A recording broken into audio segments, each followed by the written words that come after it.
Ya, kenapa?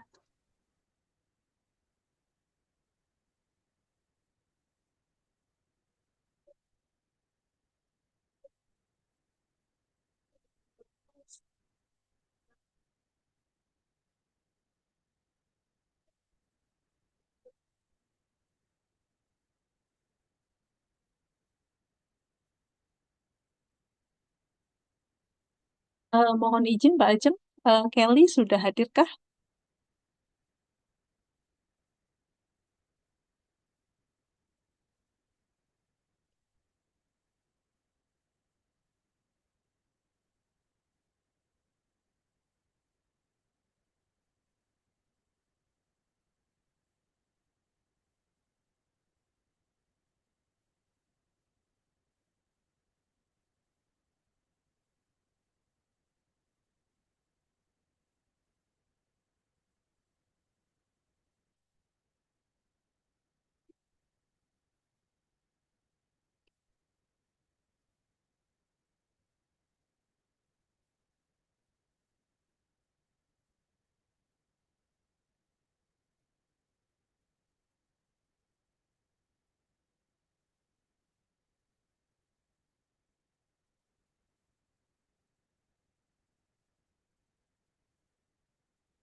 Welcome everyone to the African Corner and Health Team webinar series.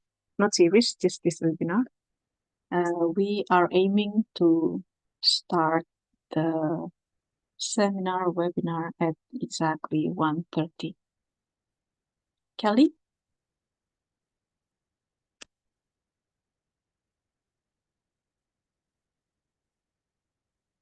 Kelly, can you hear me?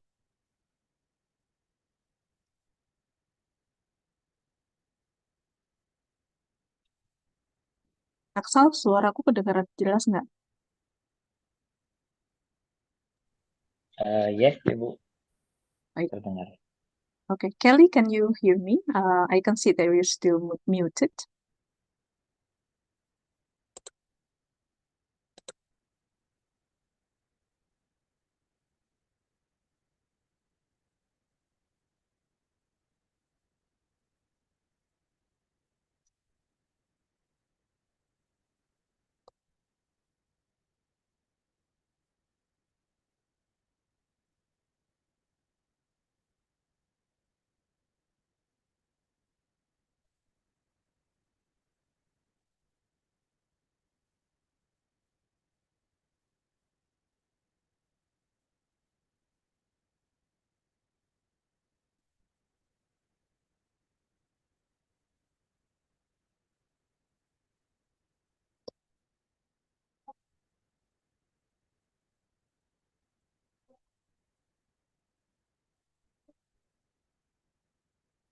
Kelly, can you hear me?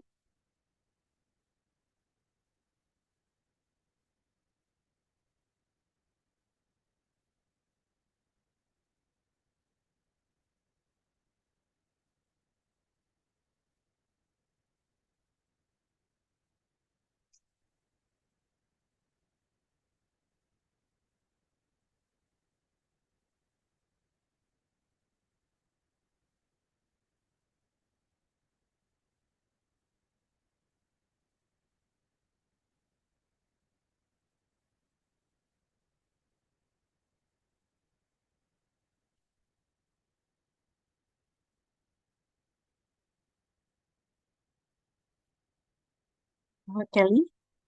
Hello, Kelly. Can you hear me?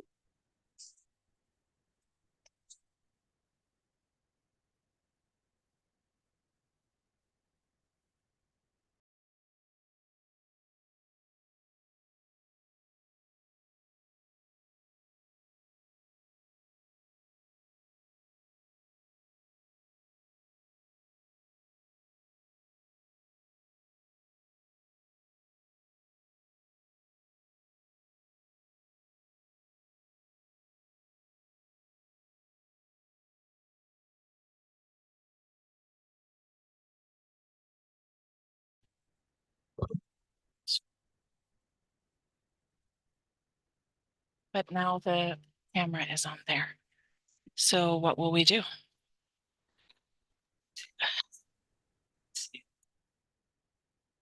Okay, how no one can see me now. Hi, Kelly, you are live.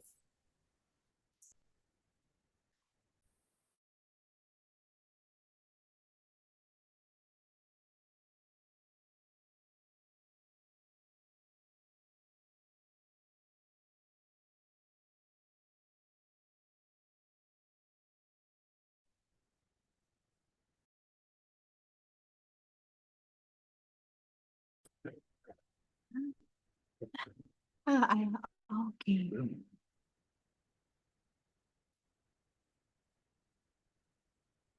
Boleh dikirim dulu, itunya langsung. Filenya dikirim. Ya ini di dulu Pak. Halo, apakah suara saya terdengar? Iya Bu, terdengar dengan jelas. Can hear you. Terdengar, It's Kak. clear.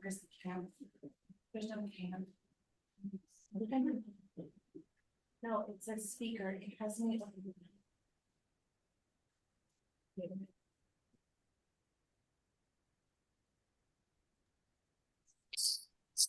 Tim American Corner ITB, mungkin speakernya mau di-mute dulu.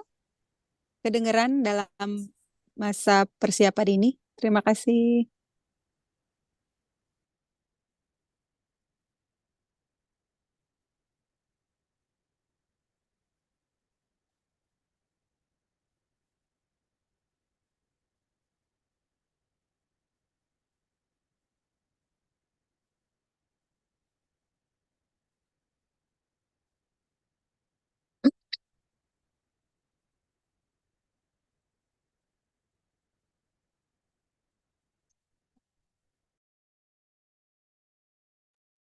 Welcome to all participants. We are going to start the webinar shortly. Please stay with us. Thank you.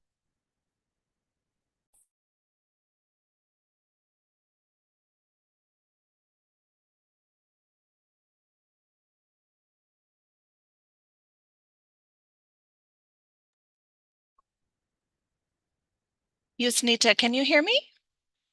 Hi, Kelly. I can hear you. Hi. Wonderful. You can't see me because they had to move me to a different computer.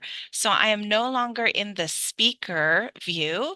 You'll probably find me, you'll find me somewhere else in here. Let's see who's I'm gonna facing. find you. I can see you. You see me? Wait. Here I Yeah, am. there you are. I'm in the new spot. We Good can to see see you, you. Kelly. This is Dian. We can Yay! see you. Mbak Dian, nice to have you. Wonderful. Thank you all so much. We had some technical issues over here, so I've been moved around to multiple computers, but here I am. Great, great, great. Shall we aim to start in 1 or 2 minutes? That sounds great. And thank you everyone for your patience while we worked on those technical issues. Thank you so much. Welcome again, everyone. We are going to start the webinar within 1 or 2 minutes. When everyone's ready, we are going to hear from our IT team in American Corner, ITB. Then we can start the webinar.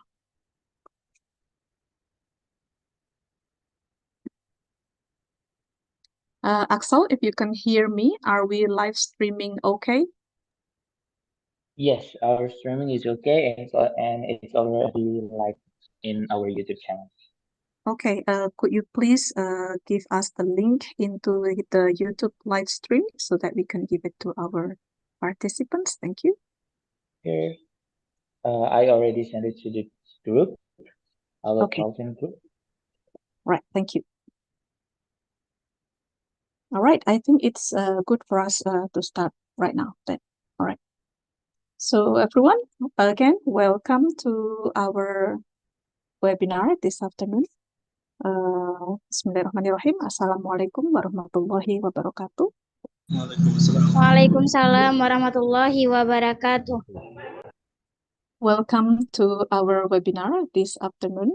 This webinar is a collaboration between Regional English Language Office, U.S. Embassy Jakarta, and Peltin, Primary English Language Teachers of Indonesia. We are an association working on empowering teachers for primary education.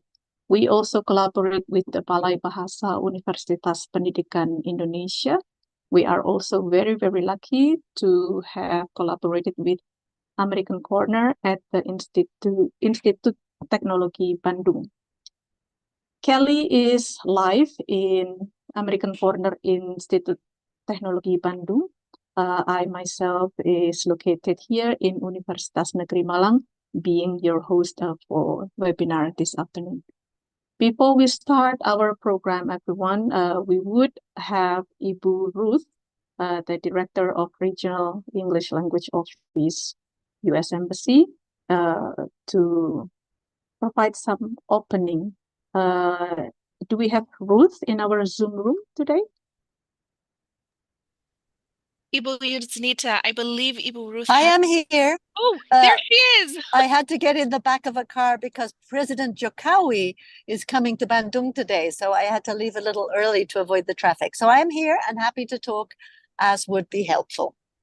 Yes, then Tom, is yours now, Ruth, to open our program this afternoon.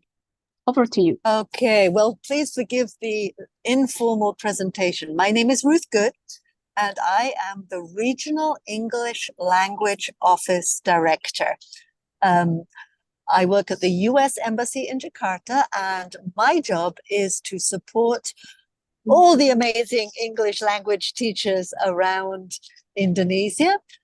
And I'm especially delighted to be collaborating with Peltin, the Primary English Language Teachers Association of Indonesia, to bring you this webinar, which we hope will be useful for you. Your speaker today is Dr. Kelly Metz-Matthews, and I think Ibu Yusnita will share a little bit more about her background. But she is an English language specialist, and we have brought her to Indonesia for a couple of weeks to work in collaboration with Peltin to do this presentation. I'm hoping that at a later point, towards the end of this presentation, Ibu Kelly can share with you a list of our resources so that you will be able to learn more about all our programs and all the amazing free downloadable resources. But in the meantime, I'm just going to put a couple of links in the chat box so that you will be able to save them. So with that, I will just thank very much Dr. Yusnita Febrianti for her support. I'd like to thank ITB American Corner for their collaboration, and especially I want to thank Ibu Gilang today, who has just done an amazing job of supporting us in our first event this morning. So with that, thank you so much. I turn it back over to you, Ibu Yusnita. Thank you so much, Ibu Ruth Good, for a very, very kind opening. Everyone, as you have listened from Ruth, we are going to be provided with some link of resources that you can open from the RILU website. This webinar, everyone, is entitled Teaching English to Young Learners. Before we move on into listening to Kelly, there's some house announcement. We have a whopping 615 registration for this webinar. However, we only have 300 slots in our Zoom room today. So we are going to share with you the YouTube link in which you can follow us live stream at YouTube, and feel free to share with your friends, colleagues, and everyone who would be interested in joining us this afternoon. I will be providing this in the chat. Before we start the webinar, I'm going to read a little bit of Kelly's bio. As have been introduced by Ibu Ruth Good, we have with us today Dr. Kelly Metz Matthews. Dr. Kelly Matthews is an English language specialist from the Regional English Language Office, US Embassy, Jakarta. Dr. Matthews, forgive me, is a faculty and assistant program chair in the English and as a second language program at the San Diego College of Continuing Education, as well as the associate editor of Applied Linguistics Journal. So before joining San Diego College of Continuing Education, Dr. Matthews spent over a decade teaching across the disciplines of rhetoric and writing studies, ESOLs, teacher education in institutions including San Diego State University, University of San Diego City College, and Palomar College. During the 2023-2024 academic year, Kelly was a Stanford University Epic Community College faculty fellow. She is also a proud alumni of the U.S. Department of State's English Language Fellow Program in Russia in 2021 and English Language Specialist Program in Pakistan 2023. So we are very, very fortunate to have Dr. Kelly Matthews with us today to share her experiences, to give us insights for the development of the teaching of English to young learners in Indonesia. Everybody, please welcome Dr. Kelly Matthews. Kelly?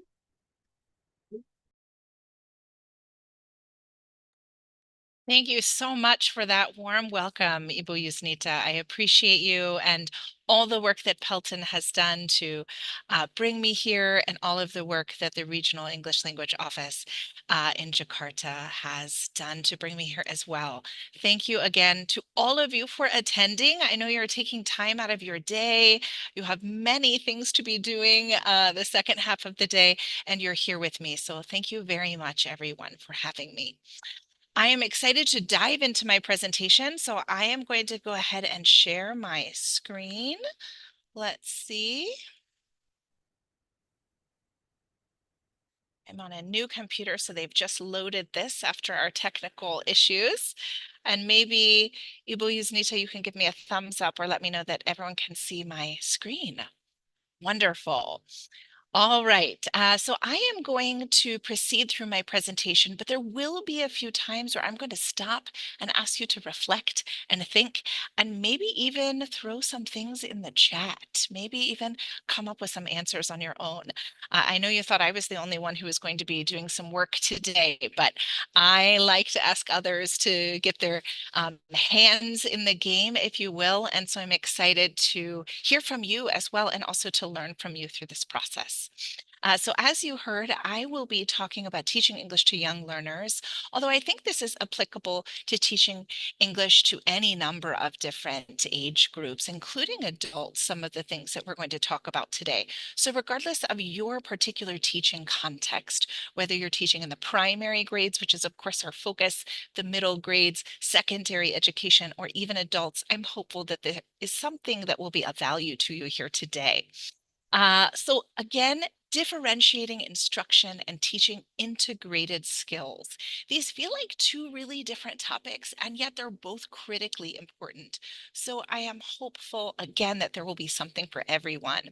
I aim to provide you with some strategies today and also some potential tools for success. So I hope that you will find those in this presentation. You have already heard a little bit about me, so I won't bore you with any more. I am live here in Bandung, Indonesia, but I am, of course, from California, from the United States.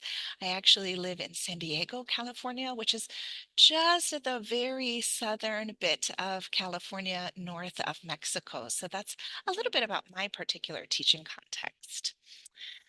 You will notice, of course, and we always want to warn you that people might be, people are, of course, recording this, and people might also be taking photos and recording the audio. So be aware of that if you choose to participate in that way.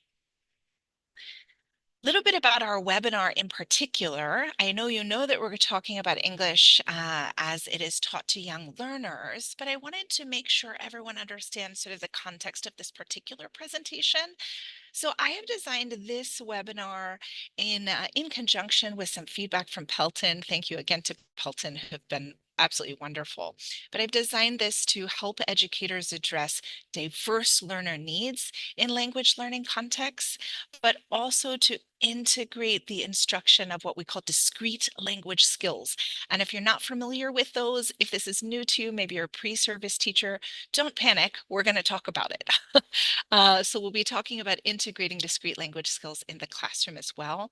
I hope that you'll leave with some practical tools and techniques for creating really inclusive and engaging lessons that speak to the variety of needs and interests and backgrounds and competencies our students bring to the classroom.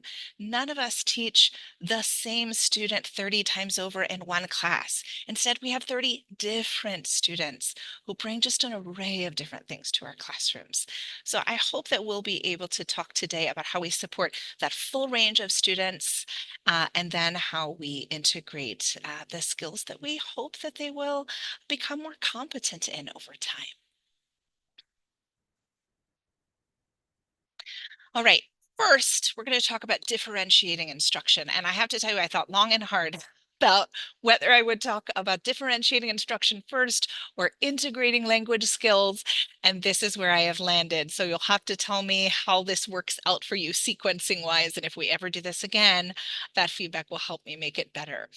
But I decided first for us to talk about differentiating instruction because I think it's a good idea to frame any presentation with the really diverse needs of our students and why differentiating is so important. The why. Why are we differentiating? Why is this really important? Well, for some of the reasons that I touched on earlier, it's because we recognize that students in our classroom have entirely unique linguistic needs and various competencies. Many of us teach multi-level classrooms, even if that isn't the original intent. Maybe we're teaching in one particular grade, but some of our students just have stronger competencies in some areas than others. They also have a variety of different preferences and interests, and they come to us with a variety of different assets. And I'm going to talk to you more about assets in a few minutes, but I think that this assets part is really important.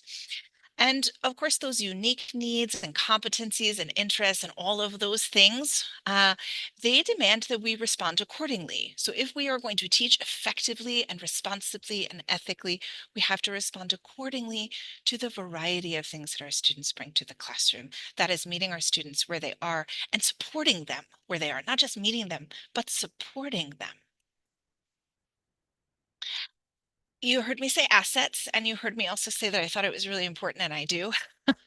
Sometimes differentiating, so creating sort of differences in the curriculum that we provide for our students, sometimes differentiating is assumed to only treat student things that are called deficits. I, by the way, think we should problematize that term, but we'll leave that for a different webinar. But these things that might be viewed as shortcomings. But I think that that approach is problematic. I don't think we should only be differentiating to think about the things that we feel students aren't doing or aren't understanding or aren't getting.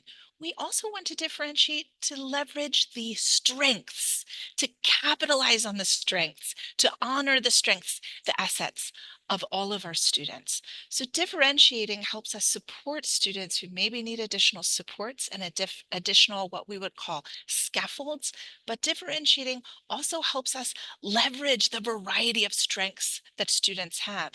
Maybe you think a particular student is not performing to the degree that you hoped they would in the area of, say, reading or writing, but you're not giving them a chance to showcase, to highlight what they can do where speaking and listening are concerned, right? So I want us to think about differentiating as supporting students who require additional support in some areas, but also leveraging, honoring the assets of all of our students, because all of our students come to the table with those things. So I have some questions. I told you I was going to make you do a little bit of work, and here it is. My questions are, do you differentiate instruction now? And for some of you seasoned educators out there, you're going to know what this is. You've probably already been introduced to it in your teacher training programs here in Indonesia. But maybe you haven't. Maybe this feels somewhat new to you. That's okay too. And what is one worry that you have about differentiating instruction? It's okay to have worries and fears, maybe anxieties. Will I be able to do that? Do I need to learn more? Is it going to take me a lot of time? These are the types of anxieties I hear from people occasionally. So it's okay to have those feelings around differentiating instruction. I want to honor that all of those feelings are okay. So what I would like to do is give everyone just about, let's call it 90 seconds. So maybe a minute and a half. Think about this and maybe write a quick note in the chat. I would love to hear some of the things that you're doing to differentiate instruction. Now, if you are, and if you're not, that's okay. You can share that with us too. And maybe a worry that you have. Maybe, like I did when I first started teaching, maybe you worried that it would take too much time, that you didn't have enough time. So let's take about 90 seconds, think about these things, and then write a quick response in the chat if you're here with us now in the webinar. And if you're not and you're streaming this, wonderful.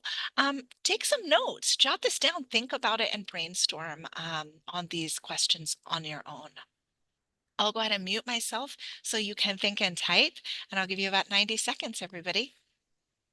All right. So everyone, let's do the homework and write what you think or how you would respond to the question that we have on the slide.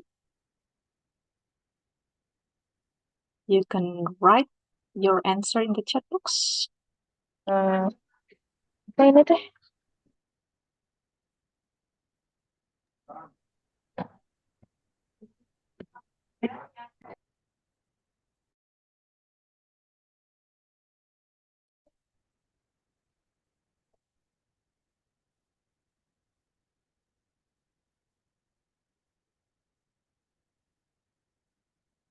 Let's keep it going. We have 2 entries.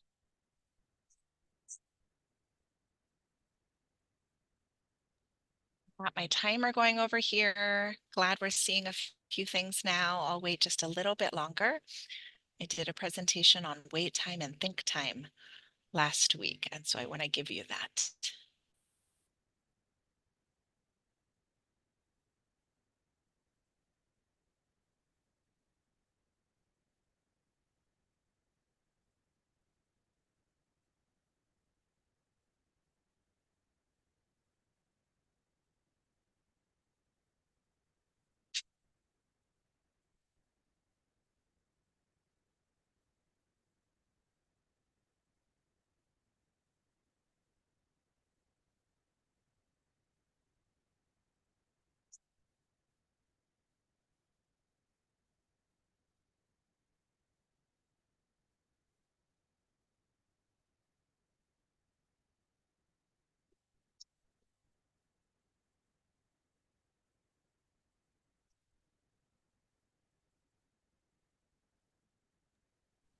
All right.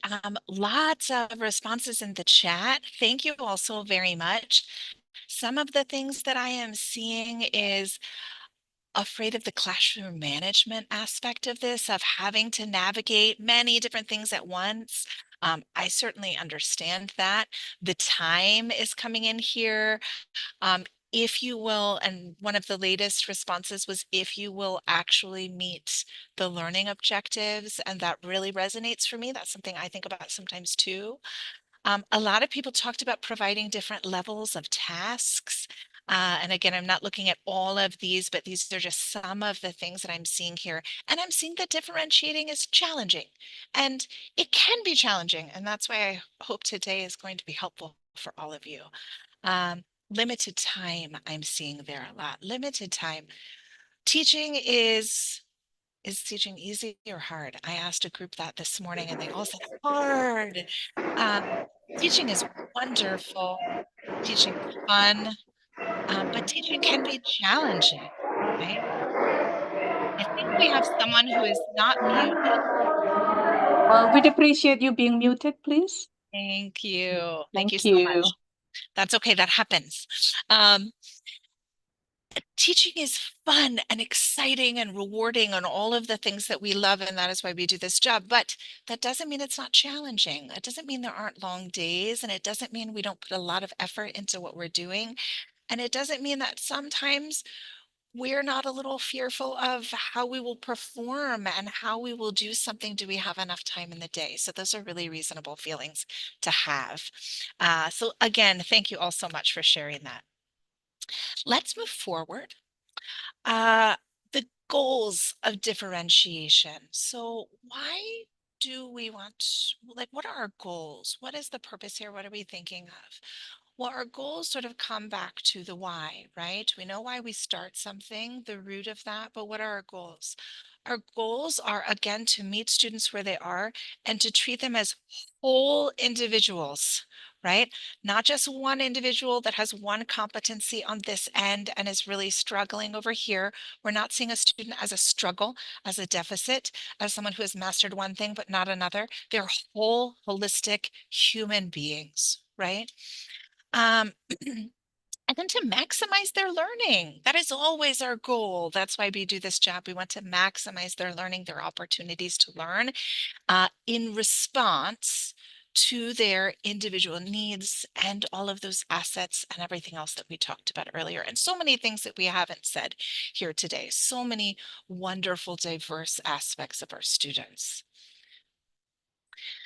Some elements. So the first thing I want to present to you, my hope was to present this in a way that made it a little more useful, a little more feasible or digestible to those of you who are a little bit newer to differentiation and or who are feeling challenged by it. So here are some aspects of differentiation that I want us to consider for today. And I'm going to give you examples of each so that they feel a little more feasible for you in the realities of your classroom. And I acknowledge that your classroom context is going to be different from my classroom context. I teach in San Diego, California. Most of you do not. I may teach a particular age group that is different from the students you're teaching. My students may have a different cultural or linguistic background from yours. But I think that these elements are going to exist for us, even if they have slight differences, no matter what our teaching context, right? The first one is the content, the what we are teaching. The second one is the process. And I like to think of the process as the how we learn, the activities, how we get there. We'll talk more about these each individually in a moment. The next one is the product, which we sometimes simply refer to as assessment. It is essentially the product that we are providing for potential assessment. And the last one is my favorite, and it's the learning environment. We have a million different opportunities to change the learning environment in our classroom. And sometimes changing the learning environment is actually the easiest part, and it's the most entertaining, the most fun for us. It feels good, and it doesn't take as much work. So for those of you who feel like perhaps, excuse me, who feel like perhaps differentiation is a lot of extra work and planning, changing the learning environment doesn't take a lot of effort. So this is one area that I think is maybe valuable for you. Excuse me. Content. Let's talk about content. Content is, of course, what the student needs to learn and how they will gain access to that information. This could include, as some of you put in the chat earlier, different levels of material, different texts, particularly if you teach a multi-level classroom. And this often is the first thing I think we think of when we think of differentiating in the classroom.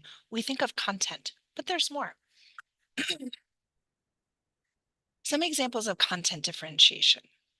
These are probably things that you have thought of, things you have heard of. For many of you, these are things that you have done. You've provided multiple levels of a text or text on different topics. So important that we provide different topics and some what we call voice and choice to our students. Maybe some of you over here want to try this reading. Maybe some of you over here want to try this reading, not always because of the level of text, but also our particular interest. Honoring students' interests is one way to keep them engaged and motivated in our classrooms. So engagement and motivation and participation aren't really the topics of our webinar here today, but I think this is an outgrowth of letting students have some choice, or at least providing them with some difference in the topics that we're covering. Allowing students to choose their own topic for an oral or written presentation.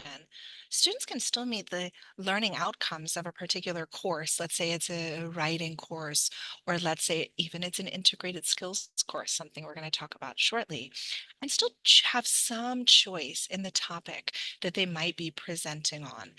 This also provides us opportunities to scaffold and to connect to students' real lives. That's so very important for keeping students engaged and showing them that they are valued, their way of living, their way of knowing, their way of being, whatever it is, that those things are valued. And then finally, just one more example. We would be here all day if I gave you every example that came to to my head. So I'm trying to spare all of you. Um, Providing more advanced students with, yes, you are reading it here first, extra work or projects or support to let them forge ahead as desired. Now notice I've italicized as desired here. I don't want you to feel like we automatically should provide certain students in class with more work, because sometimes that can feel like punishment for a job well done or for working really hard. But I want to acknowledge here that sometimes there are students who are perhaps a bit ahead, right? Maybe they're not quite ready for the next grade level or the level of class or the next structure, but are maybe really excited and energized to continue learning. And there's nothing wrong with providing those students, if desired by those students, with additional work, with extracurricular reading, with new ideas for them to learn either in class or outside of class on their own. What that does is it honors the student's experience. They want to learn, they're excited to learn, they feel like they've mastered something. What can you provide to them that won't be disruptive to the sequence that you have happening in class and in your lesson planning, but will allow them to continue to be entertained and will allow them to continue to learn in a way that's useful to them? So we're providing structures and supports for those students who need it. And we're also providing a sort of a path ahead for students who feel like they are perhaps ahead of the game a little bit. I think that that honors the full spectrum of students that we have in our classes. So consider doing that as well. And again, these are examples of content differentiation. Process. Sometimes I think process should just be called activities, the things we do, right? So the process, these are activities that help the student make sense of the content and negotiate meaning. So whereas content might be a reading that you have provided to your students or a video, the process is what you have them do with it. Do you have them annotate it? Are you doing pre-reading vocabulary exercises prior to reading it?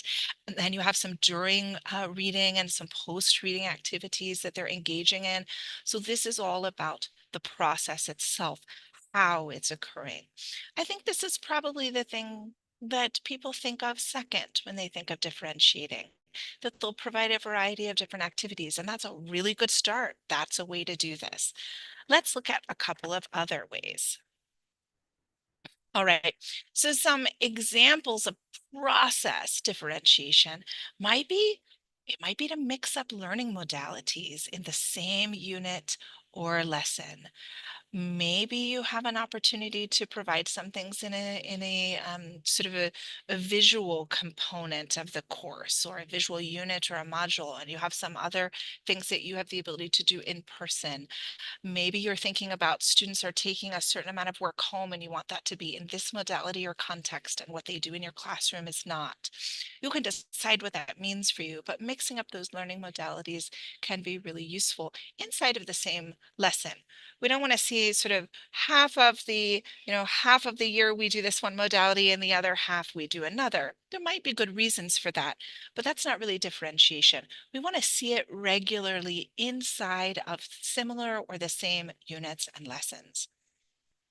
Turning written material into auditory material to engage varying learning preferences. We do have learning preferences. We have ways we like to learn. I'm not a big proponent of the idea of learning styles, but learning preferences are real for many students. Some of us really like sitting down and listening to something and capturing it that way. Some of us really like to read and take notes, and we feel good. That feels like a good practice for us. And so it's important to honor that and to provide students with a variety of different ways of doing these things. That also increases their exposure to things like vocabulary and grammatical structures, and that benefits them too. But providing things like texts in a variety of different manners is useful for students who do have those learning preferences. It also keeps them engaged. Again, our presentation today isn't about just being engaged, but that is another benefit of this, that it keeps our students motivated, engaged, participating when we provide them with things that honor their preferences. Allowing students to choose the order in which they tackle tasks, activities, and learning. This is one of my favorite things to do. Now, admittedly, this doesn't always work, but I want you to think about the cases in which it would. Sometimes our students are learning in a very strict sequence. We want them to learn this particular grammatical structure, and then we want to build on that to this one, and then we're going to have them write using both, etc., etc.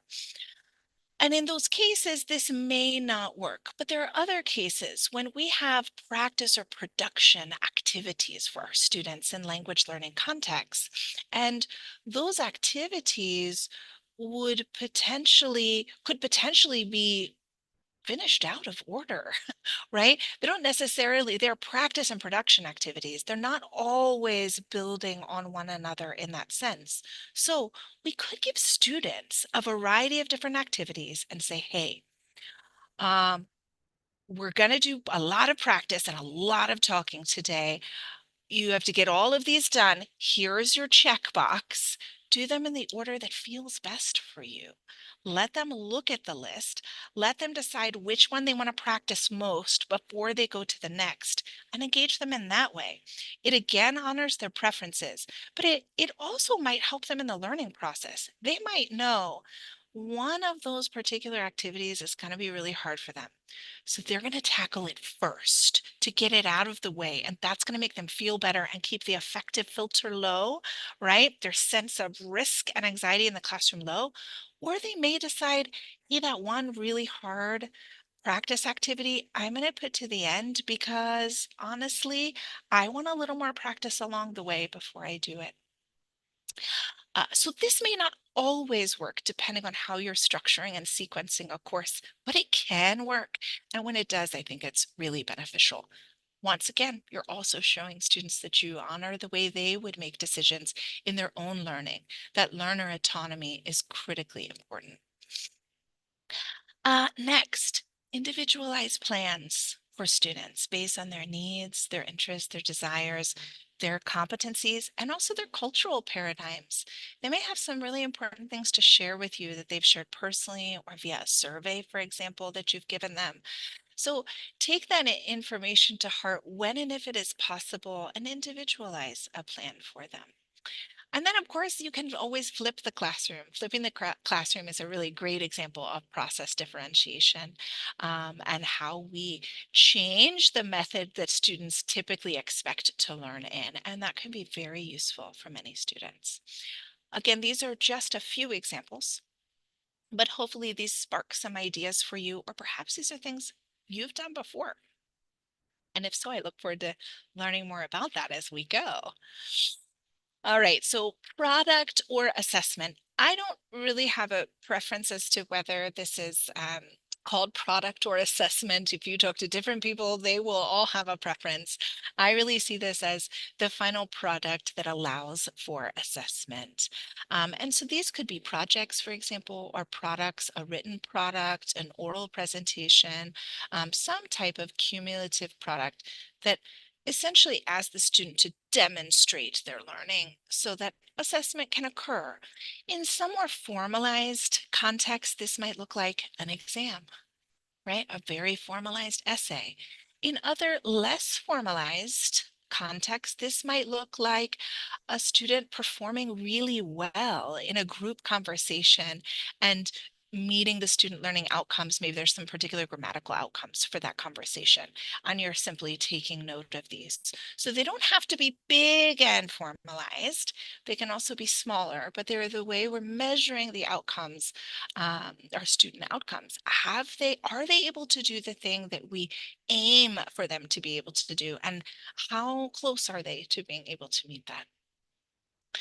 Uh, there are so many. I had like 15 that I thought of when I was putting this PowerPoint together just off the top of my head. And I don't want to bore you with that much text, but again, hopefully these will spark a few ideas.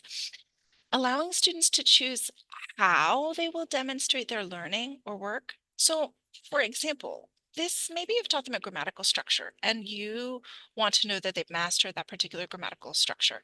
There are a lot of ways for them to show you, aside from just a quiz, that they have mastered that grammatical structure. They could write a short essay. They could write something less formal, right? Maybe a short reflection where they utilize that grammatical structure. They could create a video. Maybe it's a sort of a storyline in which two characters use that grammatical structure. They could perform a speech in the front of the class or simply write up a speech that uses that grammatical structure. There are so very many ways for students to demonstrate learning of vocabulary, learning of grammar, of pronunciation, of you name it. And I think we have a real opportunity here to demonstrate to students that they can show us that they've learned in a whole slew of ways, and that all of those ways honor their different preferences, right? Maybe you have someone who really likes to write. Wonderful. Let them get the extra practice and show that they learn the grammatical structure. Maybe you have someone who's not as good a writer, but has worked really hard to master that grammatical structure and wants to show it to you in a video because that's their strength. And we want to leverage student strengths. So let's honor those things. Using various assessment outcomes and rubrics. So perhaps based on a variety of different levels in a course, you come up with a variety of different very specialized or specific outcomes and or rubrics attached to those. So students know, uh, hey, this is my first time taking this particular class, or, I'm just starting to learn this particular thing and my peers learned it before me. So I think I want to start out at a beginner outcome, a beginner rubric. Great. Maybe you have someone who says, hey, I happened to be in a different school last year and I already practiced this, or I know it really well because a family member or a friend taught it to me, or I use it in another context. Great. That person might want to go to an intermediate or a more advanced outcome or rubric on that particular grammatical structure. Uh, Assessment doesn't have to be what we say in English is sort of hit or miss, an absolute yes or no. I think that there can be a continuum. Someone is just beginning to master a particular set of skills or competencies, or someone is really far over. You have some opportunities to do something called cascading due dates to allow for additional time for challenged students. Now, I probably also should have written here that it isn't just challenged students who sometimes need additional due dates. Sometimes you have incredibly competent, incredibly bright, incredibly even privileged, complete lack of challenges, right? Students who happen to sometimes need a bit more think time, a bit more time to digest new ideas. It doesn't mean that they can't master that particular competency. It just means that that particular student needs a bit more think time. They need more time to reflect. We've probably all seen that student who, once they get it, they absolutely 100% get it. But they needed a bit more time to grasp a particular skill set or structure. Okay, so cascade due dates. Perhaps you have a sort of an early completion date. Hey, if you're done early, if you feel like you've done it, you turn it in on Monday. If you feel you need a couple of extra days, you all have until Wednesday. So the real final due date isn't Wednesday, but you allow students who feel like they have completed this particular skill, mastered the particular skill, to turn it in early and get it off their plate. That feels like a big psychological win for students sometimes, but also for those students who need the extra support, it shows them that you're willing to support them on that, in that sort of broader learning experience. So I think cascading due dates can be really valuable when appropriate in your particular teaching context. And then finally, allowing students to do things like present individually or as part of a group. Now, we can't necessarily do this in all contexts and to demonstrate all types of skills, etc. But there are certainly cases where we have an opportunity to say to students, okay, you can demonstrate to me that you have learned this skill in this way by doing this individual project.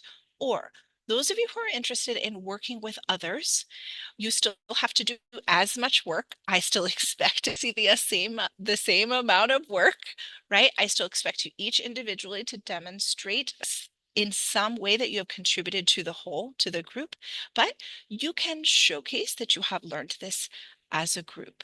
Again, that won't work all of the time, but there are certainly learning contexts in which it will. So I'd love you to consider that as well. And then our last, and again, I think I really, I already told you this is my favorite, uh, the learning environment. The learning environment is one of my favorites because it's so easy for us to affect positive change within, right? It's so very easy for us to make small shifts that have really high impacts. So the learning environment, again, is sort of the look, the feel, the function of the classroom space and community.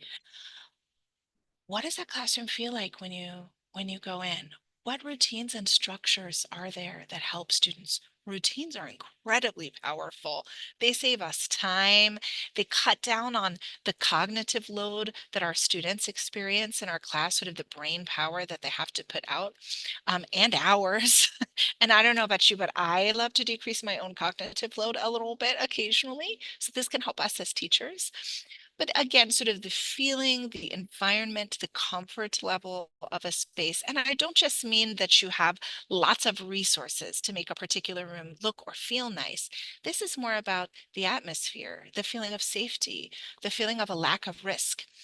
When we open our mouths in another language, it is risk. It is inherent risk all of the time because we worry, will I be understood? Will someone understand my accent? Have I made a big mistake? These are things that happen to us as second and additional language speakers all of the time. So creating a space where students can learn, they have routines and structures to learn within, but that they feel safe is incredibly important. It's immensely important. And we have, again, a really phenomenal opportunity to make small changes that have a huge impact where classroom space and environment is concerned. So some examples of environmental differentiation. Here are some of the things that we might think of where environmental differentiation is concerned. We could change the classroom layout and design workstations. That doesn't require a tremendous amount of sort of financial or resource related effort, if you will, or output. But it does mean making small changes, changing the groups that students are in, positioning them in different ways so that they're more likely to learn, less likely to be distracted. Those things affect a lot of positive change. Creating quiet spaces for students who maybe experience sensory processing disorders or are prone to feeling overwhelmed and maybe even anxious in our classroom. So having a quiet space for those students to say, I see that you're feeling overwhelmed right now with this project and with this group. Why don't you go ahead and take a few minutes and sit over here and you can work individually in this particular quiet corner.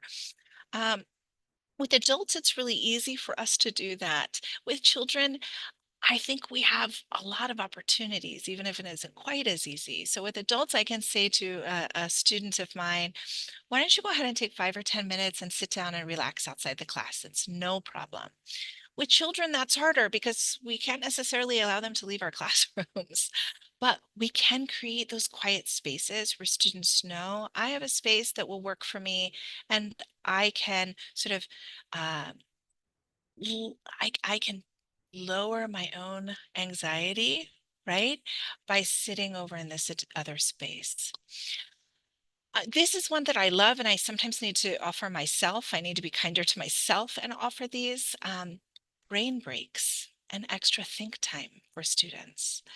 I mentioned think time earlier, but I want to mention it here again. I did a presentation a couple of days ago where we talked about the cognitive benefits and the educational benefits of making sure that you give your students enough time to think before you ask them to demonstrate learning. And the same thing happens with brain breaks. Sometimes we just need a few minutes. Now, some of us may have breaks built into our classroom day or into our particular class, but we still can say to students, okay, that was a really hard activity. I acknowledge it was challenging. I want to give everybody just 2 minutes to sit quietly at their desks. Put your head down if you need to. Just breathe if you need to, do whatever will help you to sort of reset, and then we're going to start learning again. That honors the fact that learning is not always easy. That it is really hard. It's hard for us to teach sometimes for many hours in a row. It's certainly hard for our students to sit and listen and learn and think through what they're hearing and they're seeing. There's actually there's some really interesting research out there, I should say, that talks about the fact that when we are learning in another language, we are physically more tired at the end of the day. And maybe some of you have experienced that. Certainly, I have experienced that. I am surrounded right now by a variety of really beautiful Indonesian languages, and I'm tired at the end of the day. I'm tired because we have to think more, we have to translate more, we have to ask more questions. So, giving brain breaks to our students is, I think, really critical here. It takes very little from the total time that we spend with our students, but it helps them learn more and faster when we get back to learning. So I would venture to say it probably saves us time. I haven't done that research, but if anybody does that research, let me know and I will support you in doing that. But that's my hypothesis, that it saves us time in the long term. And then lastly, we can do things like actually change the physical space by placing posters or prompts on walls to give supports to students who might need it. If you know your students are challenged by a particular grammatical structure, or you know you want them to learn any number of different things, sort of sets and categories of vocabulary, it's a really great opportunity for you to sort of post some of that around the room or make it really accessible so students who are challenged can take a quick look at it without necessarily alerting the entire class to the fact that they're challenged by some vocabulary. So providing those extra bits of support are small things we can do again to make a really big difference for our students. All right, time to think a little bit. One more time, I said I would make you all do a little bit of work today. So here is an opportunity for you to think through things you could do in your classroom and your specific classroom context. I'm going to give you just a couple of minutes. Okay, so this isn't going to be long. If you could answer maybe one of these questions. If you don't have time for both, that's okay. Choose one. What are some ways you think you could differentiate instruction in your classroom? So you've heard me give a whole bunch of examples. You've heard me talk through the sort of 4 elements that we might differentiate. You've seen a few examples of differentiation attached to each of those 4 elements. What are some ways you might be able to differentiate? Things that are realistic. Maybe you say, Kelly, I'm not allowed to change the structure or layout of my room. It's impossible. There's too many desks. There's not enough space. That's not possible for you. That's okay. Maybe something else from that list or something that this conversation sparked would be possible. So what realistically would be possible for you? And then the other is, what would be easiest to differentiate for you? And here I'm talking specifically about the 4 elements. Think about the elements themselves. Would it be content, process, product or assessment, or learning environment? Maybe one or two of these feel like they're the right place to start for you. So think about what those are. And I'm going to give everybody just 2 minutes, and we will add a few notes to the chat once you're ready. 2 minutes. I'm going to go ahead and mute myself again so I don't bother you all while you're thinking and writing. Right, everyone, this can be refreshing. Let's join and participate by putting your thoughts in the chat box.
Seems that we have quite a lot of response, Kelly.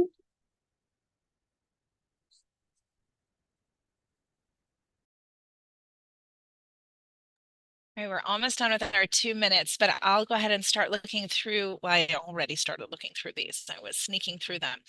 A lot of people are saying content feels like the easiest place for them to start. Wonderful. A few people are talking about mixing up activities, having some sort of pre-activities, what we call while activities and post activities. Some people are talking about actually changing groupings.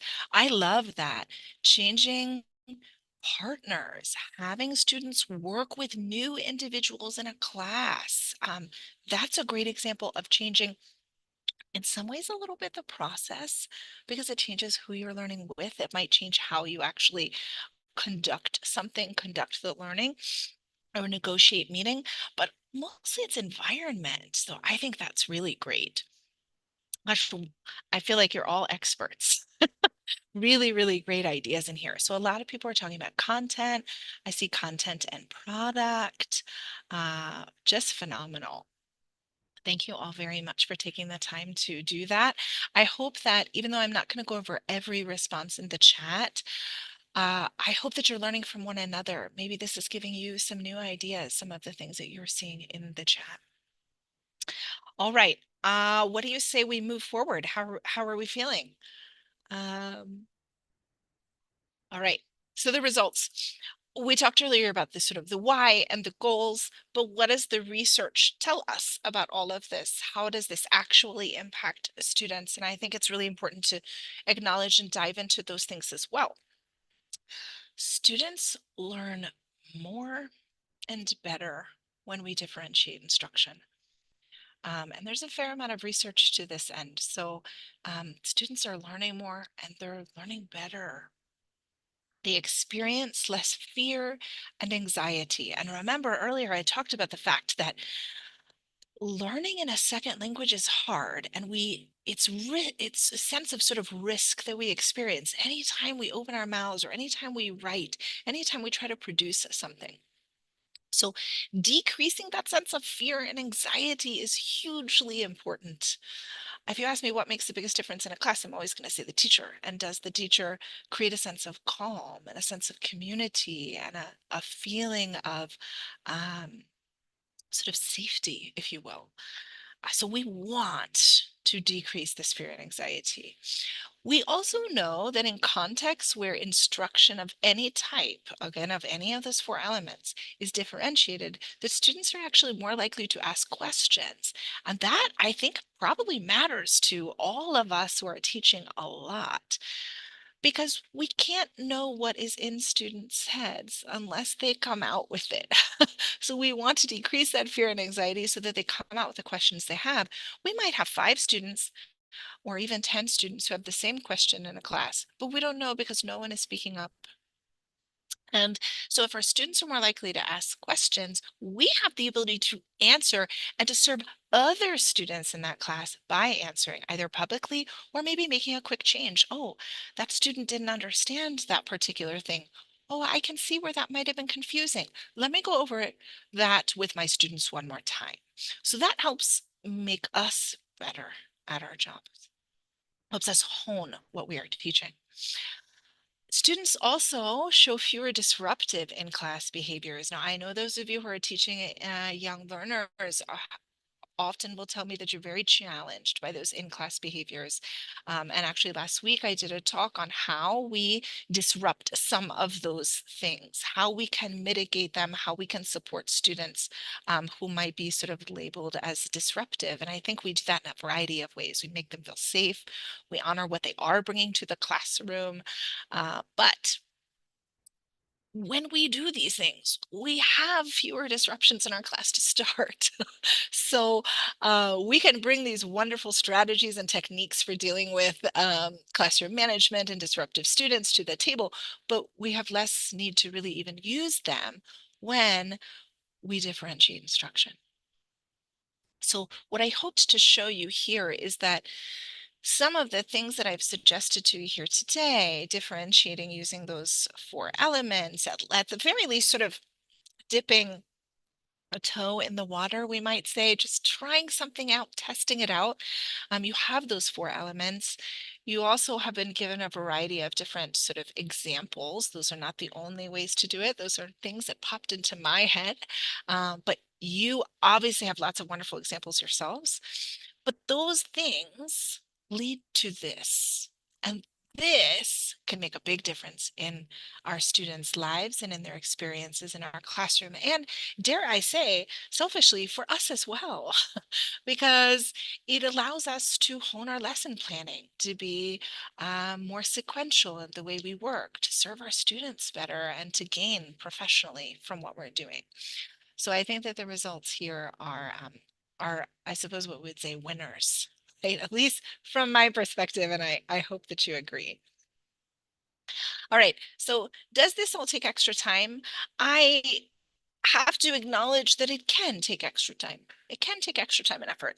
I think, and I think you would agree, if you're here today, you're taking your time to sit in this webinar, that suggests to me that you care deeply about your students and about their success in your class. Um, so does it take some extra time? It can take a little bit of extra time to differentiate your classroom. But I think it can also save time. Because we differentiate, when we differentiate, we're serving our students better. That means our students tend to be on track. That means our students tend to show up to class. It means our students tend to be less disruptive. So very many other things. And those things can save us time in the long run. So does it take a little extra time? I have to acknowledge anytime we talk about differentiation, it can take a bit more time. Not always, but it can.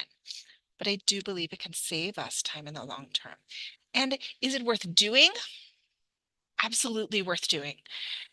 Again, even if you are sort of dipping your toe in the water and trying out one of these, maybe just classroom environment, maybe just product, maybe you just want to add some workstations to your classroom, maybe you want to change the grouping more frequently.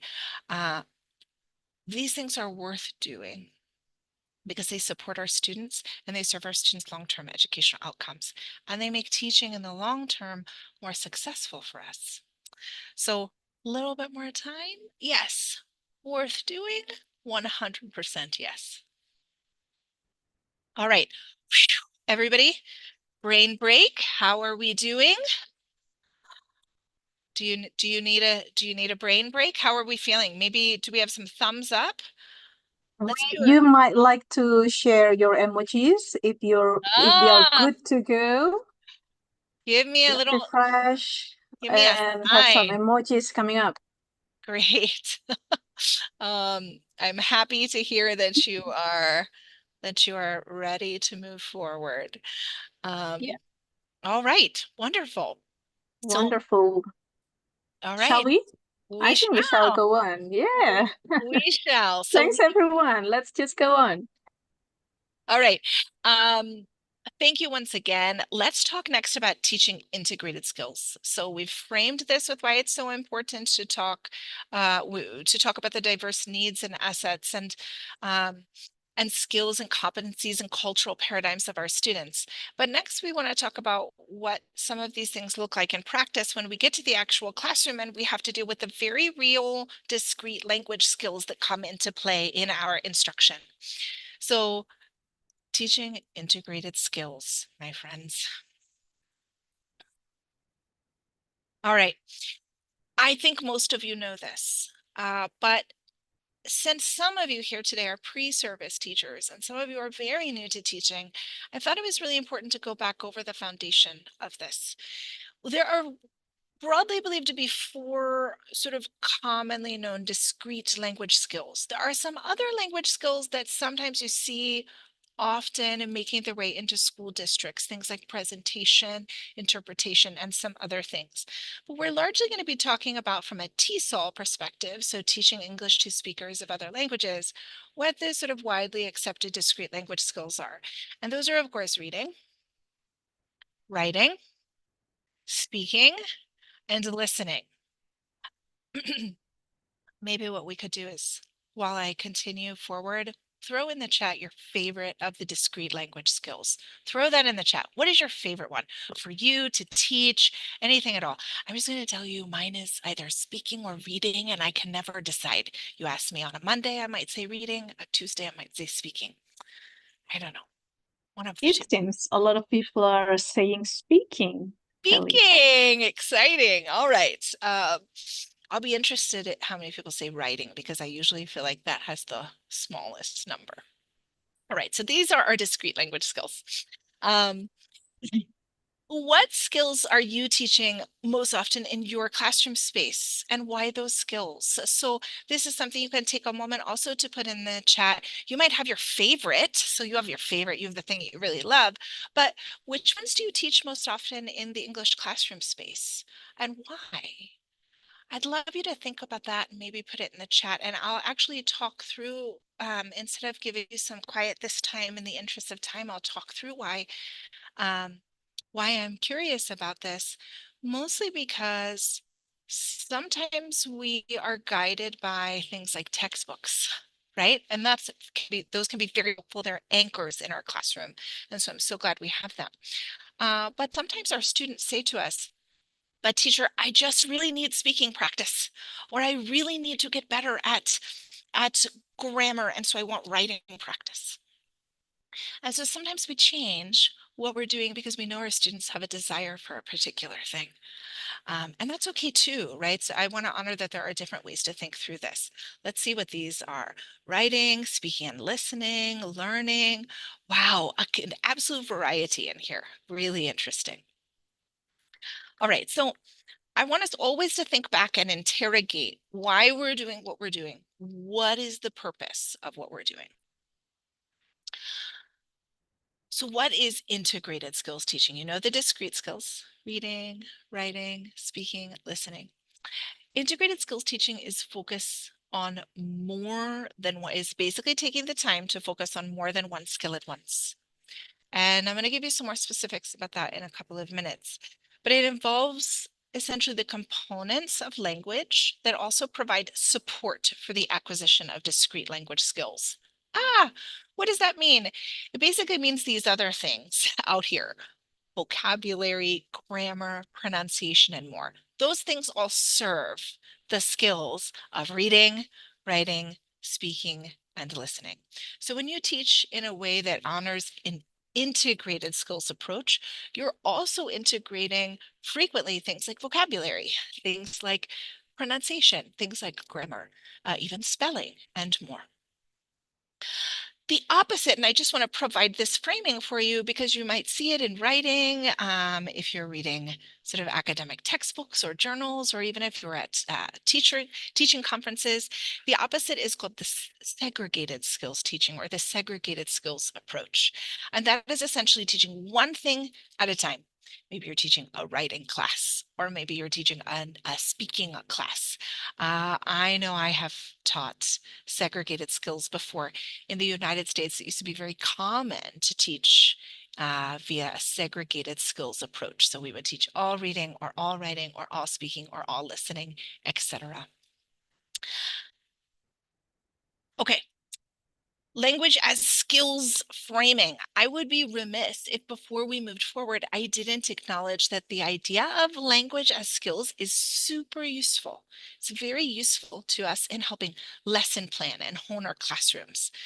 But it can also be a little bit problematic. So it's really important that I acknowledge that with you here today.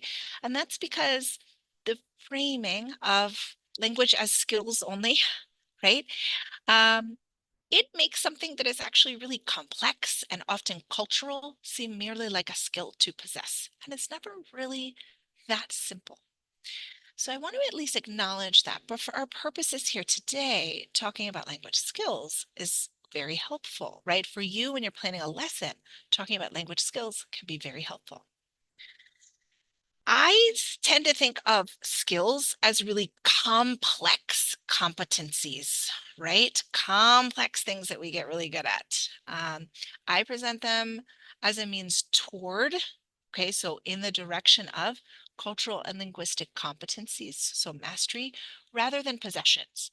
Because a possession is sort of like this. Here's my water bottle. I either have it in my hand, I possess it, or I don't. It's all or nothing. And language doesn't really work that way. So language as skills is very helpful to us when we're planning, but I want to acknowledge the complex nature of this before we move forward.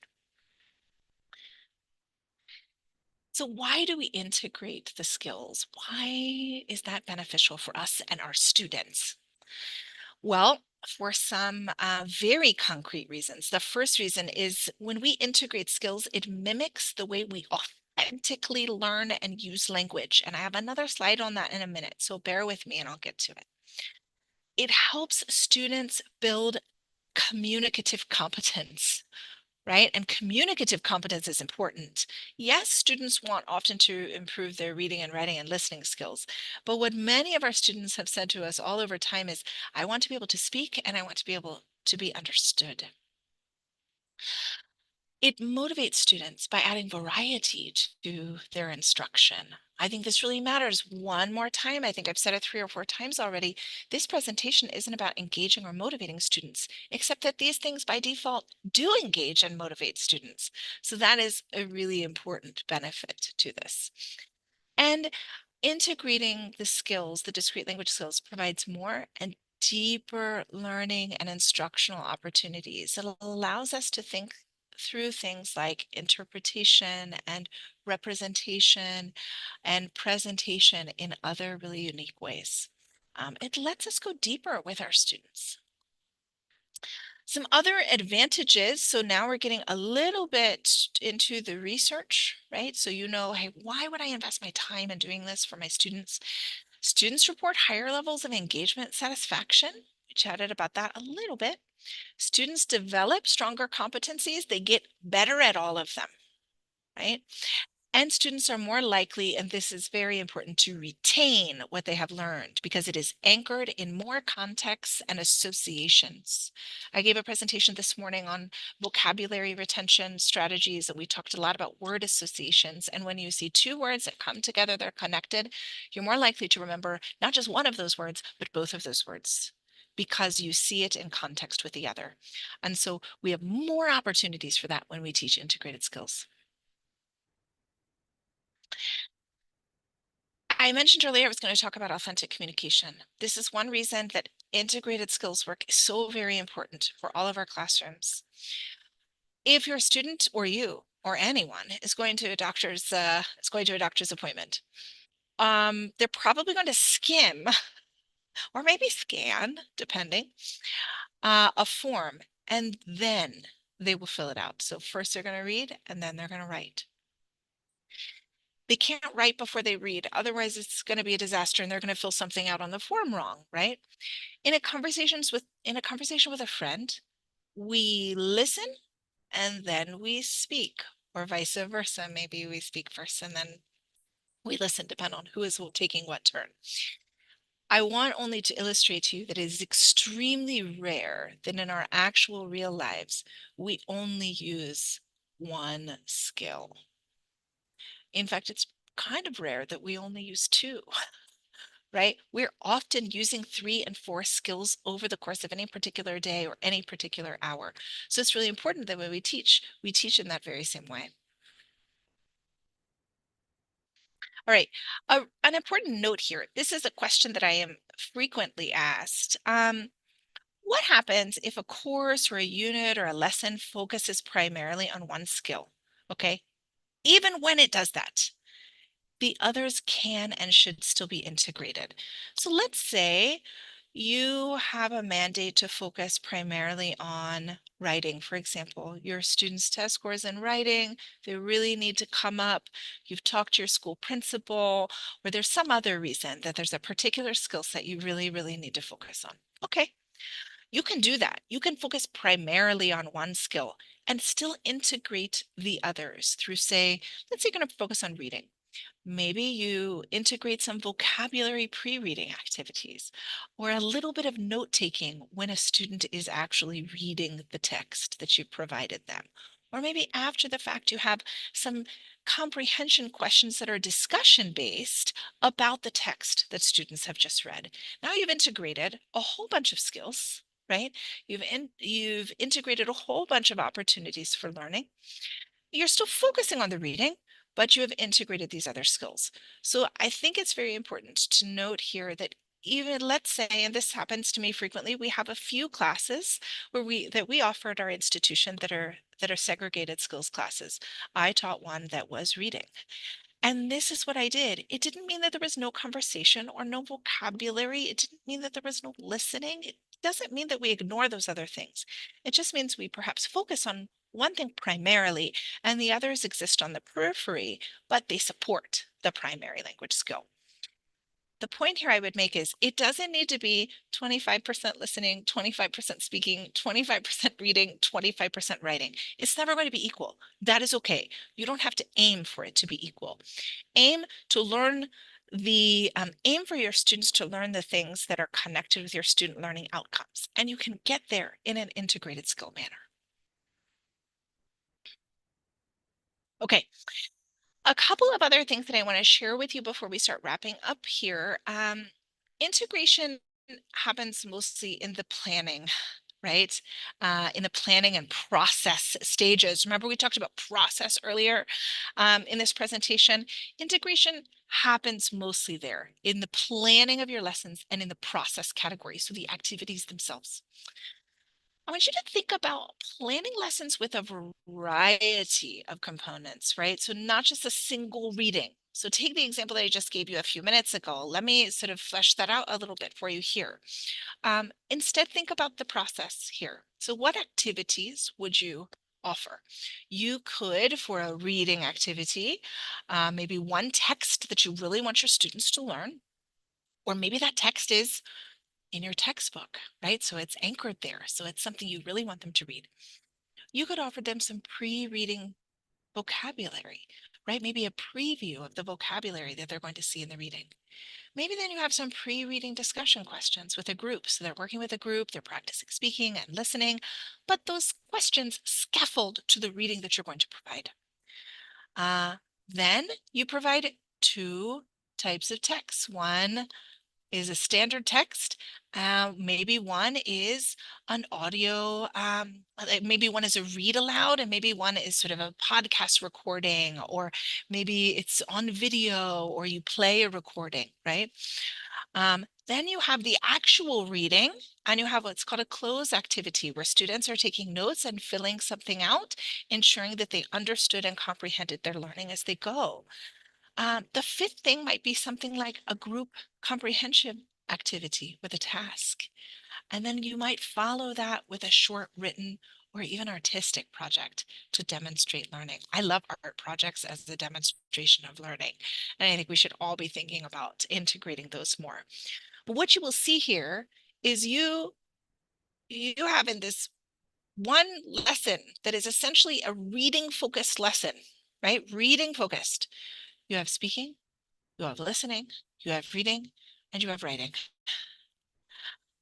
You also have some vocabulary, right? These things sort of support the discrete language skills. You probably have some pronunciation because you're doing a lot of listening and speaking here. So you have a ton going on, whereas the focus is still reading. Again, it doesn't have to be 25%, 25%, 25%, and 25%. You can still focus on one thing and integrate all of the skills toward that end. Another example. I want to give you an example of something I actually did with my students very recently, so you have at least one more example of how we might focus primarily on one skill, but include a variety of others. This is a student profile activity. It might include to start a vocabulary or a grammar preview. You might be teaching some vocabulary in this lesson, or there might be a particular grammar you want them to use. The last time I did it, I did it via a grammar structure. You might have them watch a video or a model. Maybe you are modeling an interview, how to ask particular questions using a particular grammar structure, or answer them using a particular grammar structure. You might have students do something like brainstorm interview questions with a group. Okay, they have the grammar structure, they've been introduced to it. With a group in a safe environment, they come up with some questions together. Then you put them back in their own spots. Okay, now individually, you're going to write your interview questions. You brainstormed with a group, you got some support, you got some help. Now write those interview questions. Then they interview multiple classmates. And of course, note here that I always put you have fun, you enjoy. We want these to be enjoyable experiences, right? So they're interviewing multiple classmates. Next, they're writing short student profiles, right, of those interviewees. And then last, they're maybe designing a student profile showcase where they're posting those around the wall, and others are examining those. They're walking around, they're looking at them, they're learning about their classmates, and they're seeing over and over and over again this particular grammatical structure, right? Once again, you're seeing a variety of different discrete language skills in here. I would venture to say the thing you're seeing the most, the things you're seeing the most are speaking and listening. But also that's supported by the grammar that you wanted them to use, the outcome, right, that you were looking for. And they have a fair amount of writing to do here as well. So this is yet another example of the fact that it doesn't have to be 25, 25, 25, and 25. The balance is working toward the student learning outcome. Before we finish up, because we are almost out of time. I have no idea how I made it perfectly to the end of time here with this. I was a little worried, but I made it. I want to provide for you some things that we don't have time to get into today, but I want at least to introduce you to some things that you might find useful in the future, and you might want to research a little bit on your own. So some common pathways for an integrated approach are through content-based language learning. So I put this up here so you have an opportunity to do a little bit more research on your own, and task or project-based language learning. Task-based language learning is, I think, becoming increasingly popular over the years, and project-based learning, if I may pitch it, is one of my absolute favorites, and I think incredibly useful in language classrooms. All of these pair and align really nicely with an integrated approach. And so these are things that if you're really interested in integrated skills teaching, these are things that I hope you might have more time in the future to look up, to research, and to consider implementing in your classrooms. All right, final note. One thing that you might do if you feel challenged by integrating skills in the classroom is focus on including receptive skills and productive skills. You might not know those terms. However, so I think a lot of you do, but in the off chance you don't, maybe you're a pre-service teacher. Receptive skills, think receptive means receive, right? It's input. Those are listening and reading, right? We're listening, it's coming to us. We're reading, it's coming to us. Productive skills, think produce, right? I produce something and it moves outward. Those are output. Those are speaking and listening. When we speak, we produce something, a productive skill, and when we write, we produce something. We're producing a written text. Thinking in terms of including both receptive skills and productive skills, I think is one way of starting out on this journey. If you are thinking about ways to both differentiate your teaching, like we talked about earlier today, and to include a variety of discrete language skills, one way to think about it is to ask yourself this question: is there at least one receptive skill in this particular lesson I just designed? And is there at least one productive skill in this lesson I've just designed?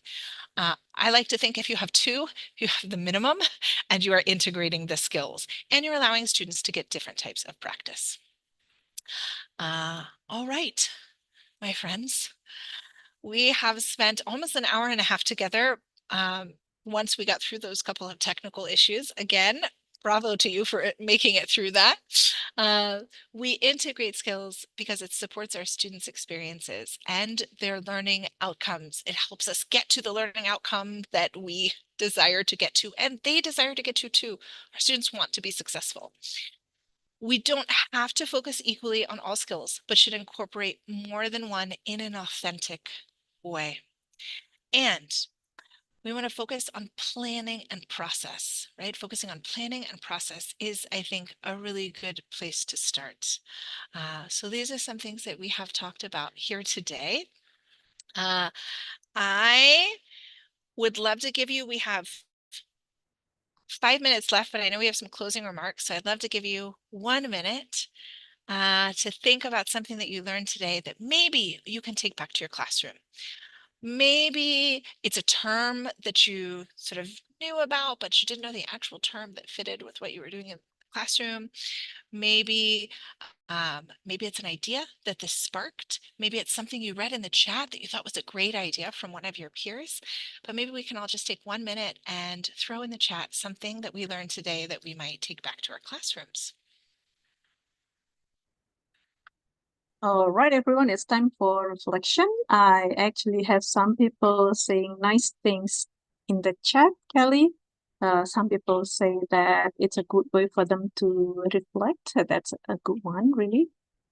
So everyone, if you have anything that you have learned during the talk today and that you would like to bring back to your class, please share with us.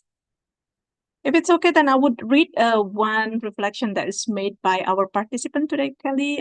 Somebody said that I'm so grateful to be one of the participants in this webinar, very insightful. I can reflect my teaching activity And we are so blessed to have Dr. Kelly today with us. Thank you.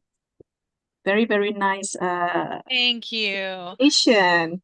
Thank you so much. It's an honor to be here. It's very exciting. And I appreciate all of you. And I have learned from all of you, not just in this webinar from reading your responses in the chat, but also just from being here with many of you in Indonesia. I see a few familiar faces, and I know I've learned from lots of you. All right. We have also got a couple of response to for the reflection. Yeah, great. Yeah. Wonderful.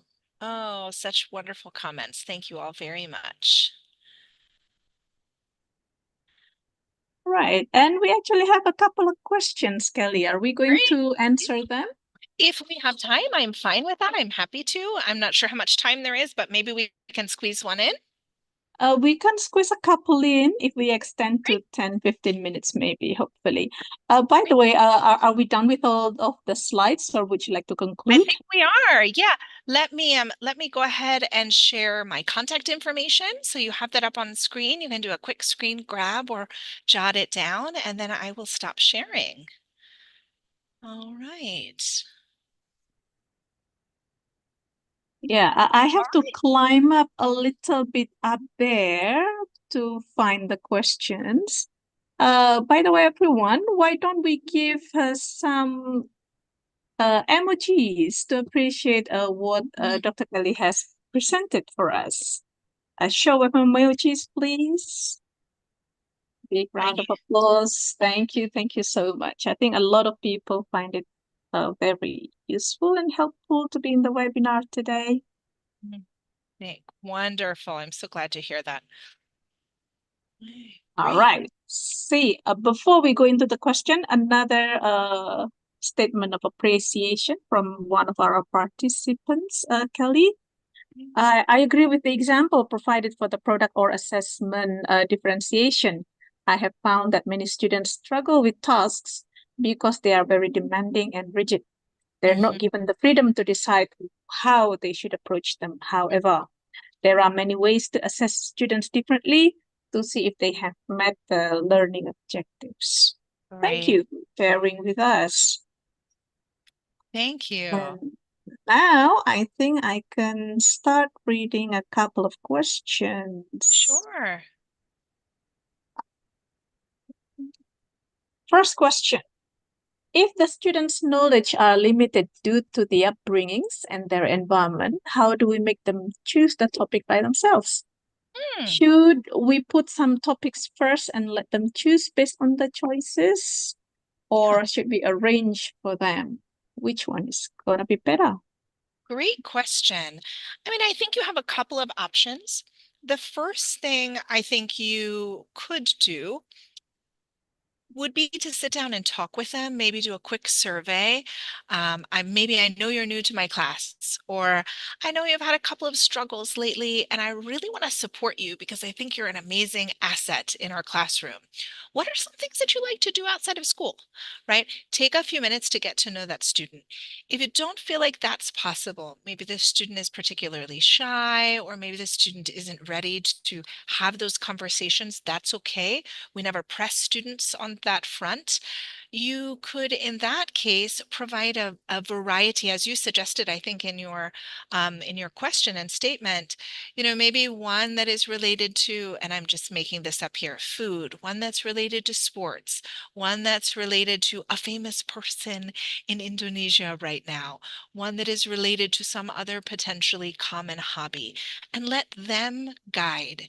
And if they don't seem like they're interested in any of those, okay, well, which one is the most interesting? Maybe you're interested in sports, but not that sports. Maybe we can try something else.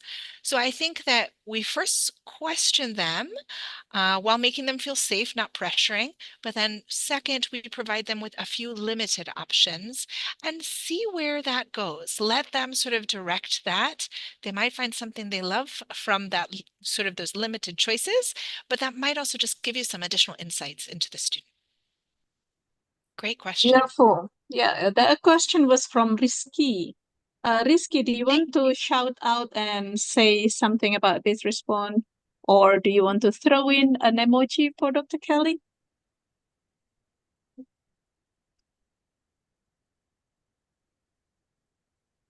He must be somewhere around this many people in the Zoom room. Thanks so much for the question, by the way. And then I Great. will just choose other question a bit randomly. How do we facilitate students' preference in big class? So big class is our characteristics, Kelly. So this person wants to know, how do we facilitate students' preference in the class so that they can achieve the learning outcomes? Great question. Well, I think we could do kind of some of the same things that I mentioned earlier. We could survey the class, for example, and say, okay, class, we're going to do a couple of different readings over the next month. I want to get a sense of the 3 topics that are most interesting to all of you, and then poll your students. You're not going to make everyone happy, but you might be more likely to sort of gain the general engagement and motivation of the class as a whole. So maybe you do that. You see, well, okay, this group is really interested in pop culture and what's happening on television. This class is really interested in current events. Oh, it turns out there's a lot of students interested in sports. And then from there, you sort of go a little bit deeper. So you can survey a larger class in the same way I suggested earlier, talking to the student, right? The one student. You can take that to a larger class and survey them on some of their broad interests, and then provide a couple of options inside of each of those. Now that's where topic is concerned, but you could do it with something else. Okay, everyone, we are learning such and such grammatical structure. What are your top 3 ways of showing that you have learned this? And then I'll give you an example of each, and I'll give you a rubric for each or instructions for each. So you can do that in that way, I think, surveying the whole class, getting a sense of where the class is, and then making some decisions from that information. That question was given by Ihsan Hikmawan. Thank Ihsan Hikmawan, do you want to shout out your respond to this, or would you like to put up your emoji for Dr. Kelly? Feel free to unmute and say hello, maybe. It was a great question either way. So That's a great question. And we hope that the information is useful for all of our participants as well. yes, yes, I think we can squeeze in a couple more questions. Is that okay? sure, sure. Sure. All right. So apparently somebody has read and found this statement, Kelly. Students pay attention on how teachers deliver a presentation, teachers' style, gestures, way of standing up in a classroom, and everything about teachers' attention. What she wants to know is, what do you think about that statement? Do you think that as a teacher, we should pay attention to what I'm going to deliver to the classroom? Or is it enough just by making a great content for the students? No, I agree with that statement. I think students are paying attention. They're human beings and they're smart and they're watching us, and we're modeling behaviors for them. We're modeling graciousness for them. Sometimes we're modeling things that aren't, none of us are in this webinar, but we can also model bad things, right? We all have bad days. So absolutely. I think our students are watching us, watching our gestures, watching how we interact with them. And do we care about who they are as human beings? Those things matter greatly. And in fact, there's a fair amount of research to suggest that that is the case, and that things like community building and creating a safe and warm environment are incredibly important in the learning process. And just like we talked about earlier, the sense of safety that comes from having a low affective filter in your classroom, right? Affective filter, taking away that sense of fear and anxiety. That sense of safety is, I think, connected to those things. Our students watch us. Are we caring? Do we critique them or punish them if they get something wrong? Well, if they do, they might not answer again, right? So I think those things matter a lot. I very much agree with that statement. Sure. As a teacher, we don't only teach, even though we are English teachers, we don't only teach the language, we also teach the things. We are model for them. Yes. Right. Kelly, later on, feel free to go scroll up and down at the Oh, chat box. We have a lot of appreciation. However, I think we can have one last question. great. So I can identify one last question here. Dear Dr. Kelly, how can I design and implement differentiated instruction in a way that motivates even passive learners to engage with choosing topics and actively participate in reaching the learning objectives? Mhm. And how can I assess whether the set goals have been achieved overall? Thank you. Great question. I think getting to know our students and creating that sense of safety is really important, especially for those really shy, quiet, sometimes reluctant students. I want to just tell you this. Over the years, I have been surprised many, many, many times. I sometimes get, as I'm sure many of you do as well, small letters from my students at the end of a class or a small note. And sometimes it's the students who were the quietest. The students I thought, I've tried so hard, I'm not sure they were really engaged, who'll write the most profound notes or say the most profound things to me at the end of a particular class. And so, what I have learned from that experience, the experience of even the quietest students who don't seem as engaged, saying to me, wow, I really learned a lot, is that we don't necessarily always know what a student is taking in. It may not be the thing that we intended even to teach, right? We don't always know what a student is taking in as it is happening. So I think one of the most important things we can do is give some grace to those students who seem to be reluctant, who aren't talking as much, make sure they feel really safe, give them extra opportunities, sort of away from the prying eyes of others, to have a little bit of voice and choice. Okay, I noticed that you don't seem as interested in this. That's okay, not a problem. How how can I make this a little bit better for you? Would you like to try this, or would you like to try this, or something else? They might not be willing to say something else, but if you give them a couple of options, they might be willing to guide you in the right direction for them. So that's the first thing. And then as far as assessment goes, I think having, uh, you can let students demonstrate their learning in really different ways, but still have very clear assessment practices, right? Did you did you meet the outcome, or are you on the way to the outcome? That's okay too. Are you past the outcome that I hoped to have for you? So you also can talk to students about where they are and where they hope to be and where you hope that they will be. So I think you can still have really clear assessment practices, write really clear rubrics, for example, for a multitude of different degrees of understanding and competencies that a student might have, even if they have really different ways of demonstrating that learning. The learning itself, the way they demonstrate it, is different from the fact that they demonstrate it. So I think that can be done. I hope that was helpful. Sure, of course. I think that is a nice wrap up because the essence of this differentiated instruction actually, you try a lot of things, every good things that you can imagine, that you can think of as a teacher, and then our students will learn from us in any way that Mhm. is to them, I guess. Yeah. Even passive learner, just like what Kelly have said, they might process the learning different way than the others. It doesn't mean that they don't learn. They might learn only in different way. Yeah. Thank you so much for the very insightful presentation in the webinar today, Dr. Kelly. Everyone, once again, let's put up emojis for Dr. Kelly Metz Matthews. Thank you all. Thank you. And we thank you all for attending this webinar. Thank you all for the nice appreciations that we can read in the chat box. I'll be sure to download all of these nice words for Kelly to go over a bit later.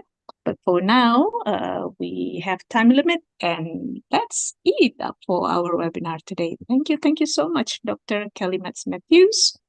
We hope that you enjoy your stay in Bandung, and we hope to see you again Thank you next so time. much. And to you, Yusnita, thank you for all of your hard work on this. This is my second time with you as moderator during this trip, and it has My been a pleasure. My pleasure.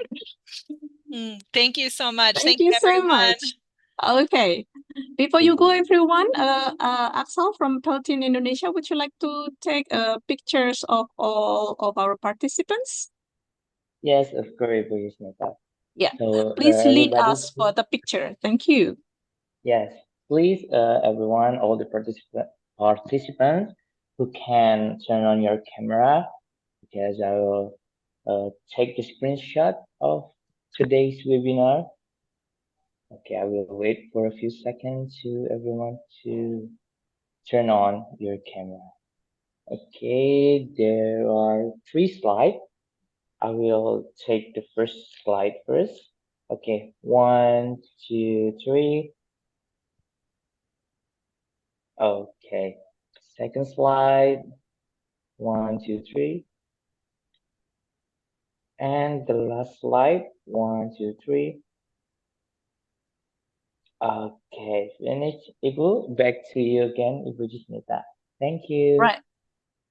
Everyone, the picture taking shall conclude our meeting this afternoon. Thank you very much for staying with us. We hope you enjoy the rest of the day. Bye, everyone. Hi, everyone. Thank you. Thanks, Thank everyone. you, Kelly. Thank you, Dr. Thank you, Kelly. Miss Thank you, Kelly. Feli. Thank you See you so much, tomorrow. Dr. Kelly. We love See you. you next. See you on the next webinar. Thank you, Kak Yus. Thank you, Dr. Kelly. Thank you, Deska. Salam from Papua. Thank you, Deska. Thank you. Thank you.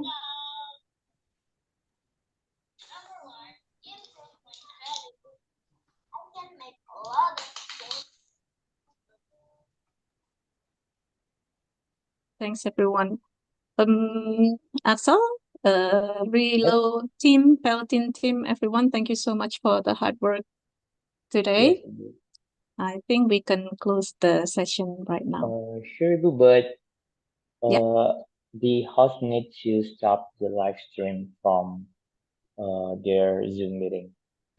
Yeah. Could you please contact Ibu Ajeng through WhatsApp, maybe, Axel? Alright, Ibu. Noted. Terima kasih, Bapak Ibu. Sampai berjumpa di webinar berikutnya.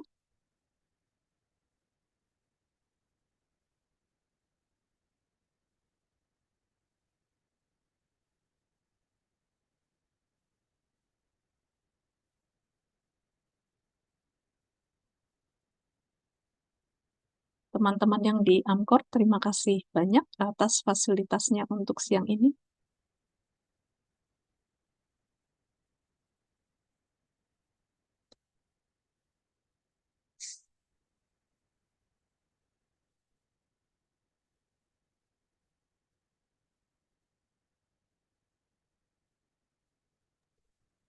Ibu Ajeng Yeah. is not replying my WhatsApp, so is Ibu Ajeng can hear me here?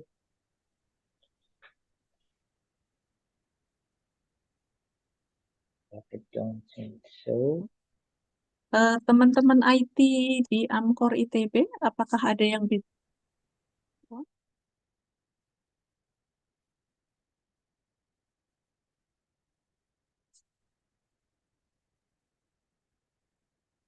teman-teman IT Amkor ITB?